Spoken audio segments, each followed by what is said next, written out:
तीसरा श्लोक है, स एवायम मया ते अद्य योग प्रोक्त पुरातन। उसी पुराने योग को ही मैं अब तुझसे फिर मैं बता रहा हूँ कि तुझे ये समझ आ सके कि वो जो मैं जो कह रहा हूँ ना, कोई नई चीज नहीं कह रहा। तुझे ये लगे कि शायद मैं बना के या कुछ तुझे समझाने के लिए परिस्थितिगत तत्काल मैंने कोई निर्णय लिया है। ये पहले से बहुत प्राचीन से प्राचीन है, बड़े बड़े राजर्षियों ने भी इसको किया है और ये इतना प्राचीन है कि सूर्य के टाइम से चला आ रहा है, बड़े सूर्यवंशियों में इक्ष्वाकु तक चला आ रहा है। तो ये मैं तुझे परंतप पुनः इसको बता रहा हूँ।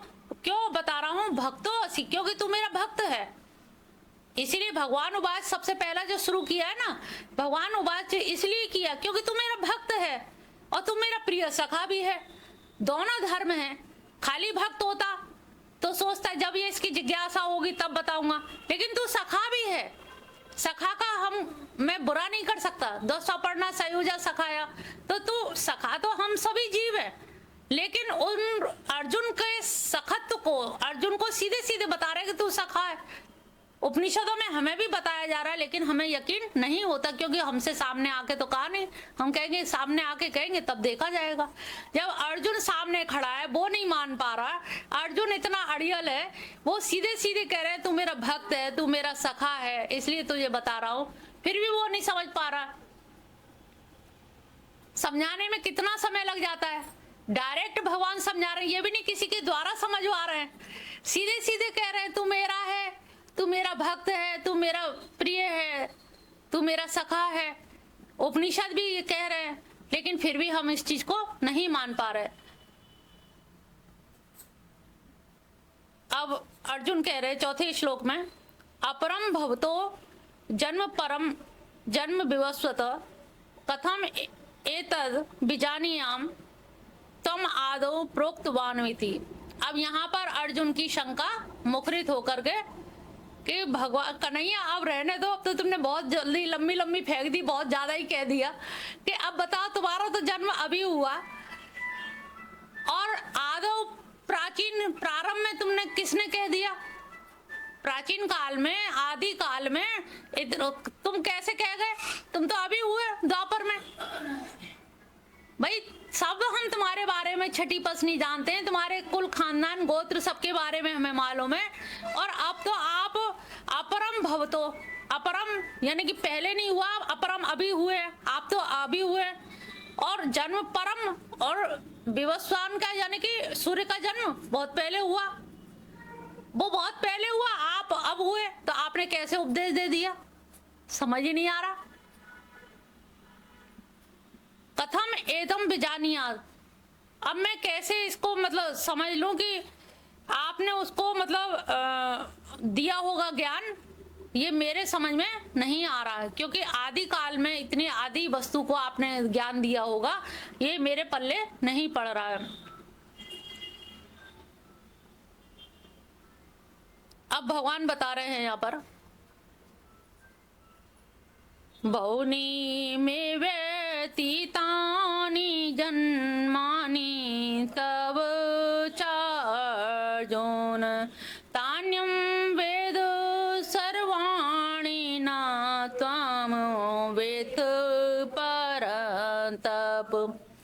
अब यहाँ पर अर्जुन को सीधे सीधे कहना पड़ा है परंतप, बहुनी में व्यतीतानी, मेरे बहुत सारे जन्म बीत चुके हैं और तेरे भी बीत चुके हैं, बस तू याद नहीं है तेरे और मुझे याद है।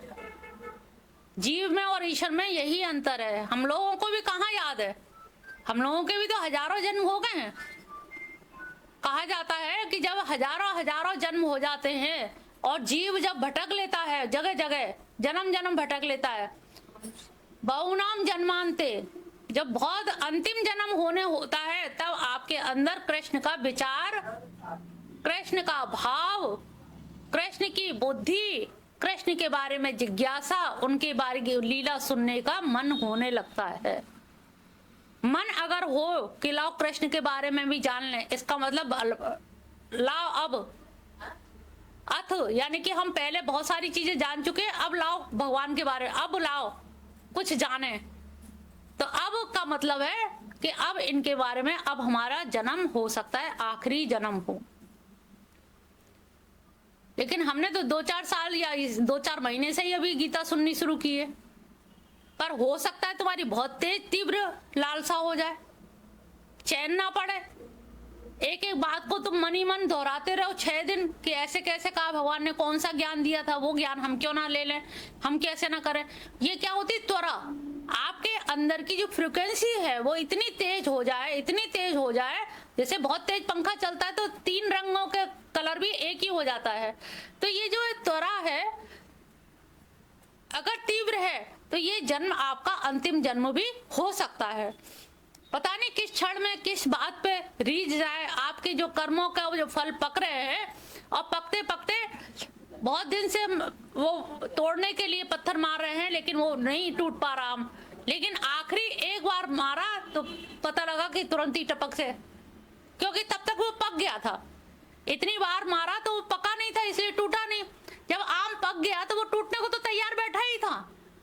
तुमने एक मारा, तुम्हें लगा कि अरे हमें सफलता मिल गई, सफलता नहीं, वो तुम्हारे ही पूर्व जन्मों के कर्म जो अर्जित थे वो पक गए थे, कर्म फल विपाकोन्मुख हो गए थे, इसलिए वो तो तत्पर था ही टूटने के लिए।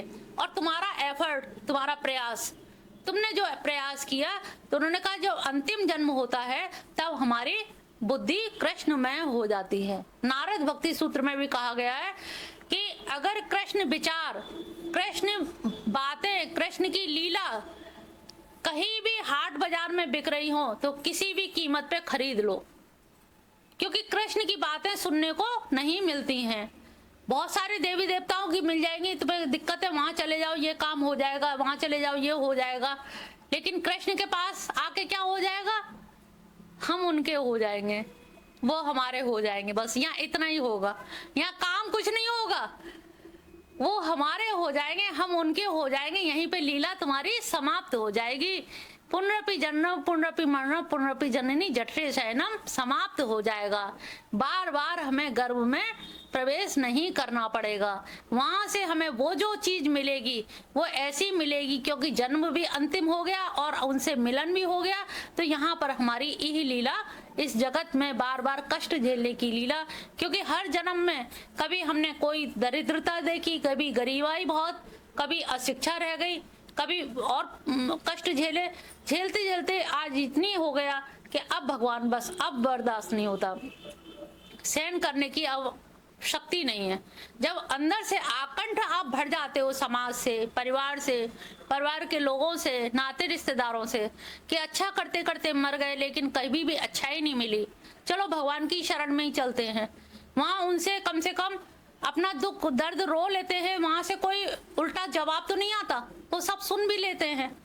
तुम किसी और से रो तो उधर से जवाब और आएंगे, उनके उत्तर दो फिर और टेंशन। तो यहाँ रोने से कम हमारे आंसू की धारा में दुख दर्द बह भी गया और सब मन हल्का भी हो गया और सारे आंसू उनको हमने समर्पित कर दिए। तो कृष्ण भक्ति कैसी है? अश्रु की कृष्ण भक्ति है, अश्रु और आश्रय की। जब अश्रु बहाओगे तो आश्रय आप उनके ही शरण में लोगे। प्रभु आंसू बह रहे, अब तुम्हारी शरण है, तुम्हारे अलावा हमारा कोई भी नहीं है। तो कृष्ण भक्ति को अश्रु और आश्रय की भक्ति कहा जाता है कि उनके पास आके रोना ही आता है। निर्जने गोपने रोदने, श्री मां ने कहा है कि निर्जन स्थान में गुप्त रूप से केवल रो, इनके लिए मंत्र श्लोक याद नहीं करना, बहुत स्तुति याद नहीं करनी, इनके लिए कुछ याद ही नहीं करना है। तो करना क्या है? केवल रोना है। तो रोना तो हमें आ नहीं रहा। रोना कब आएगा? जब घर के लोग धक्का मारेंगे, घर से निकाल दिया जाएगा। जिस मकान को तुमने बनाया और वही बहू आपको निकाल दे, तब कहेगी हमने तो कैसे एक एक ईंट चिनवाई, बताइए। तब फिर लगेगा इससे तो भगवान की कहीं झोपड़ी मिल जाए, वही सही, झोपड़ी ही सही है। तो जो हुकूमत थी मकान की तो वो सब झोपड़ी में ही कन्वर्ट हो गई। अब तो प्रभु तेरा ही आसरा है, तेरा ही सहारा है, तेरा ही सहारा है। ही कहने का मतलब है कि सारे सहारे टूट गए हैं। जब सारे सहारे टूट जाते हैं तब केवल कृष्ण का ही सहारा रह जाता है। और जब ही शब्द आ जाता है जिंदगी में कि तेरा ही सहारा है, तो फिर वहां हमें सहारा मिलता भी है, ये भी एक निश्चित है। इसका भी वो पूरा वायदा कर रहे हैं, अहम त्वाम सर्व पापेभ्यो मोक्षयिष्यामि। तू रोए मत, सोच मत कर, परेशान मत हो, माँ सुच, शोक मत कर, दुखी मत हो। तू आ गया है ना मेरी शरण में, बस अब धैर्य धारण कर। तू यहाँ आ गया है, यहाँ आने के बाद तुझे कहीं लौटना नहीं होगा। द्वितीयो नास्ति, मेरे तो गिरधर गोपाल दूसरों ना कोई। दूसरा हो तो जाऊं, जाने को चले जाएं, लेकिन हो तो सही, उनके जैसा कोई हो ना, कोई है नहीं उनके जैसा। तो कहां भटके, किसके दर पे जाएं? तो क्यों ना एक दर पकड़ लें, एक की शरणागत हो जाएं। रोएं तो उनके आगे रोएं, फबक फबक के रुदन करें तो उनके आगे, व्याकुल हो तो उनके आगे, जो कुछ करें कि सब तुम ही हो। तुम्ही ने तो कहा है, मामेकम शरणम ब्रज, लो आ गए तुम्हारे पास, सारी दुनिया छोड़ के आ गए तुम्हारे घर, अब बताओ क्या करोगे। फिर वो जो आश्रय देते हैं, फिर वो जो अश्रुओं को पहुंचते हैं, फिर उनका कोई जोड़ नहीं है। वहां एक जन्म की इच्छा पूरी नहीं होती, जन्म जन्मांतर हमेशा हमेशा के लिए मुक्ति मिल जाती है। अगर मुक्ति चाहनी है, इसीलिए यहाँ पर कहा गया बहुनाम जन्मांते। अगर तुम लोग यहाँ जो भी लोग आ रहे हो, तो ये समझ लो हमारे बहुत जन्मों के पाप कट चुके हैं, थोड़े से रह गए हैं, उन्हें काटने आ रहे हैं, थोड़े दिन में वो भी कट जाएंगे, तो शायद कृष्ण की शरण हमें पूरी तरह से मिल जाएगी। फिर वो बुला ही लेंगे, कुछ ऐसी व्यवस्था बन जाएगी। कुछ ऐसा हो जाता है, कभी कभी उनको बुलाना होता है तो घर की व्यवस्था ही ऐसी बन जाती है कि सब जा रहे हैं ताला लगा के, तुम भी जाओ, तुम्हें, अब हम कहाँ जाए, चलो वहीं मिशन में ही चलते, वहीं बैठेंगे, तो वो व्यवस्था कर देते हैं। थोड़े दुख होता है कि घर में ऐसा ऐसा हो गया, कलेश हो गए, कहाँ जाए क्या करें, लेकिन यहाँ आके फिर आश्रय लगता है, मिलता है कि नहीं कृष्ण तेरे सहारे से ही हैं, तुम जो चाहोगे वैसे ही होगा, तुमसे बढ़ के कोई भी नहीं है रखवाला।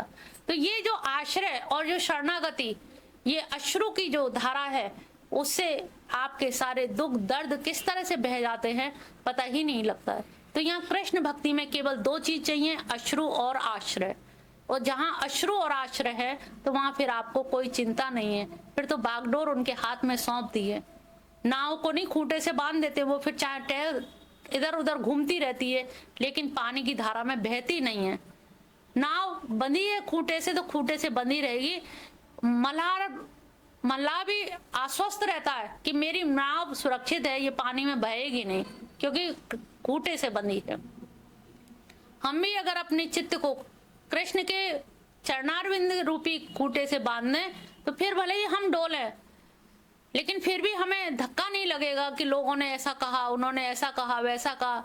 अरे हम हैं तो उनके, कोई कुछ कहता है तो कहने दो, हम तो उनके हैं। जब ये अंदर से आत्मविश्वास आ जाएगा कि हम उनके हैं, तो हमें कोई बात खरी खोटी भी बात नहीं लगती। तो यहाँ पर वो कह रहे हैं, परंतप बहुनी में व्यतीतानी जन्मानी, मेरे बहुत सारे जन्म होके बीत गए हैं और तेरे भी बीत गए हैं। तान्यम वेद, उनको मैं जानता हूं पर तू नहीं जानता, इतना ही अंतर है। बात जानने की और मानने की है। तू जो व्यथित हो रहा है, तू जान नहीं रहा है और मैं जान रहा हूं बस। जैसे माया होती है ना, माया क्या है, उनके जो आश्रित है उसको वो मोहित नहीं करती। विमोही का स्व आश्रय विमोही का शक्ति कही गई है कि, और अज्ञान क्या है, स्व आश्रय मोही का शक्ति। अज्ञान क्या करता है, हम अज्ञान के आश्रित है, अज्ञान से ही हमारी शुरुआत हुई है, वो हमें मोह में डाले रहती है। अज्ञान क्या है, अपने विमोह, हमें मोह से निकलने ही नहीं देती। कहीं ना कहीं तरह तरह का मोह आ ही जाता है। घर से छोड़ के जा रहे हैं, वृंदावन रहेंगे, अगर एक छोटा सा बच्चा रो गया, उसके 2 आंसू पर रुक गए, अब ये नहीं पता वो आंसू आपके लिए बेड़ी का काम करेंगे। हम लात नहीं मार पाते कि कैसे छोड़ दें, अरे है तो अपना ही। ये अज्ञान बोलता है, आप नहीं बोलते, आपका अज्ञान बोल रहा है जो अंदर बना हुआ है, और वह अज्ञान ही आपको बार बार जन्म लेने के लिए बाध्य करता है। तो यहाँ पर भगवान कृष्ण कह रहे हैं कि अर्जुन, तू जानता नहीं है, मैं जानता हूं, बस इतना ही अंतर है और कोई अंतर नहीं है। 6वां श्लोक है, अजो अपि सन अव्यात्मा भूतनामी ईश्वरो अपि सन। अजो अपि, मैं अज हूं और अव्यय होते हुए भी, फिर भी भूतानामी ईश्वरो अपि सन, फिर भी मैं सब भूतों का, सभी मनुष्यों का ईश्वर बना हुआ हूं। अगर मैं आज अजन्मा हूं, अव्यय हूं, तो मैं सब मनुष्यों के भीतर हृदय तिष्ठति, हृदय में विराजमान क्यों हूं? मैं सबसे अलग भी रह सकता हूं, लेकिन फिर भी अर्जुन, मेरे ये सारे जीव सब मेरे ही हैं, और सब मेरे होने की वजह से मैं सबका अधिष्ठाता बना हुआ हूँ, सबके हृदय में विराजमान हूँ। जब भले ही मैं अज और अव्यय हूँ, उनके ईश्वर बने रहने से, उनके हृदय में विराजमान रहने से मेरे में कोई व्यय नहीं होता। मैं अव्यय का अव्यय ही बना रहता हूँ, अज यानी कि अजन्मा ही बना रहता हूँ, अज अमर बना रहता हूँ, मेरे उसमें कोई अंतर नहीं आता। लेकिन फिर भी मैं अपने भक्तों को या अपने जीवों को छोड़ता नहीं हूँ, मैं उनका अधिष्ठाता भी बना हुआ हूँ। कैसे? प्रकृति स्वाम अधिष्ठा है, मैं अपनी प्रकृति का अधिष्ठाता बन करके या प्रकृति को अपने अधीन करके। प्रकृति तो मेरी नटी है, तो जैसे शेषनाग पे भगवान कृष्ण फन पे वो कर रहे हैं ना, इसी तरह से नटी के ऊपर कृष्ण नाच रहे हैं, ये समझ लीजिए। प्रकृति कहते हैं दुनिया को घुमा रही है, विज्ञान पूरा प्रकृति को ही तो मान रहा है, सब कुछ प्रकृति कर रही है, पूरे पूरे बवंडर, भूचाल, भूकंप, सारा कुछ, तूफान, ये काय से सब प्रकृति से हो रहा है। और वो ऐसी भयंकर प्रकृति के ऊपर भगवान श्री कृष्ण नाच रहे हैं। नटी का है, प्रकृति नटी के ऊपर शेषनाग के फण की तरह से उस पर पैर रख करके वो तातई थई करके नाच रहे हैं, यानी कि उसके भी वो अधिष्ठाता बने हुए हैं। स्वाम अधिष्ठा संभवम आत्म माया, और मैं अपनी आत्म माया, अपनी योग माया से प्रकट होता हूँ। सन होते हुए यानी कि अव्यय होते हुए भी अपनी प्रकृति को अधीन करके, प्रकृति उनके ऊपर नहीं रहती, प्रकृति उनके नीचे अंडर में रहती है, प्रकृति के अधीन। अधिष्ठाय तो वैसे भी अधिष्ठाता होता है, तो प्रकृति को अधीन करके अपनी योग माया से प्रकट होता हूँ। ये श्लोक तो सभी ने सुना है। यदा यदा ही धर्मस्य ग्लानिर्भवति भारत अभ्युत्थानम अधर्मस्य तदात्मानं सृजाम्यहम्। मैं स्वयं को अपने उद्देश्य बताया कि मैं जब जन्म या अवतार ग्रहण करता हूँ, तो अवतार ग्रहण करने के लिए धर्म की स्थापना करना मेरा उद्देश्य होता है। अधर्म का जब बोलबाला हो जाता है, और धर्म नष्ट तो कभी नहीं होता, लेकिन धर्म की आवाज दब जाती है। आपने देखा, आप यहाँ 4-6 जितने जो लोग आ रहे हैं, बहुत सारे लोग पता नहीं कहाँ चल देती हैं, जाने कहाँ जा रही हैं, जाने कितना ज्ञान मिल जाएगा। बुराई करने वाले बहुत बुराई करते हैं। आप अच्छे मार्ग में जाइए, बहुत लोग कहेंगे। क्यों? क्योंकि जो अधार्मिक हैं, जो गलत काम कर रहे हैं, वो बहुत अच्छा जीवन जी रहे हैं। एक बार मन आपका भी विचलित हो जाएगा कि ये कितने अधर्मी, झूठ बोलने वाले, फरेबी, गलत काम करने वाले, लेकिन सबसे मौज मस्ती की जिंदगी इनकी है। कलयुग में यही हो रहा है, इसलिए धार्मिक व्यक्तियों का मनोबल गिरने लगता है। और धार्मिक व्यक्तियों का मनोबल गिरने से क्या होता है, उन्हें लगता है धर्म करेंगे तो हमें दीनहीन सुदामा की तरह से ही रहना पड़ेगा। लेकिन ये नहीं देखते बाद में सुदामा कैसे राजमहल बन गए, उसे भी तो देखो। बहुत सारे लोग ये प्रचलन में करते हैं, कृष्ण भक्त दरिद्र रहते हैं, कृष्ण भक्त गरीब रहते हैं, दरिद्र रहते हैं, दीनहीन दशा में रहते हैं। लेकिन मैं तो कह रही हूँ, कृष्ण भक्त जितने रईस होते हैं, उनसे ज्यादा रईस कोई होता ही नहीं है। हम तो इसीलिए इतनी अंगूठी और इतने पहने रहते हैं कि लोगों को लगे लोगों को सही बात आ रहे, इनके पहनने का कोई मतलब अच्छी नहीं है, सुंदर नहीं है, लेकिन ये कोई ये ना कहे कि दीनहीन है, कुछ है नहीं है घर में, तो भगवान का भजन ना करें तो क्या करें। हम ये दिखाएं हम पे सब कुछ है, फिर भी हम भगवान कृष्ण को भजन कर रहे हैं, उनको पकड़े हुए हैं। तुम भी पकड़ो, जो हमें मिला है वो तुम्हें भी मिलेगा, जो आज हमारे पास है वो तुम्हारे पास भी होगा, तुम्हें विश्वास हो जाए। हमने उस जीवन को जी करके प्रमाण सहित प्रस्तुत किया है। हम केवल कथन से नहीं कहते, हमने प्रस्तुत करके दिखाया है कि कोई ऐश्वर्य की कमी नहीं। ईश्वर की कृपा से बचपन से ही इतना धनाढ़, इतना वैभव, इतना ऐश्वर्य में रखा, लेकिन ईश्वर की कृपा ही रहेगी, कभी बुद्धि विचलित नहीं हुई, किसी भी चीज में लिपायमान नहीं हुई, जबकि सारी चीज बिखरी पड़ी है। हम उपभोग नहीं कर रहे हैं वस्तुओं का, ये बात अलग है, लेकिन कोई चीज की कमी नहीं है। चाहत इतनी है कि इतनी देर भी यहाँ बैठते हैं 2 घंटे भी, तो भी बेचैनी है कि इतने 2 घंटे हमारे कैसे माइनस हो गए। लेकिन हमें जीवन में घर गृहस्थी सब कुछ होते हुए, सारे संसार में रहते हुए भी जो एक वैराग्य की भावना भगवान कृष्ण के भक्तों में रहती है, तो वो रहती है। बस एक बार आप चाह लीजिए, चाहना आपकी तरफ से होना चाहिए। अगर चाह नहीं है तो फिर नाटक लगेगा, सब कुछ आडंबर है। और आडंबर कितने साल करेंगे, कब तक करेंगे? जिसका बचपना है ब्रज में जन्म लेना, तो सब में उनकी कृपा ही दिखती है। ऐसी जगह जन्म, जहां जन्म लिया मंदिर, कृष्ण की प्राण प्रतिष्ठित मूर्ति, ऐसी ही मूर्ति, ऐसा ही मंदिर, ऐसा ही सब कुछ। तो ब्रज में जन्म लेना, ब्रज में शिक्षा दीक्षा जो भी कुछ है, मतलब सब कुछ भरपूर दिया, और इतना भरपूर दिया कि जिसका कोई वो नहीं, तो उनकी कृपा ही तो है। तो हम तो बार बार और विश्वास दिलाते हैं कि भगवान की भक्ति में कृष्ण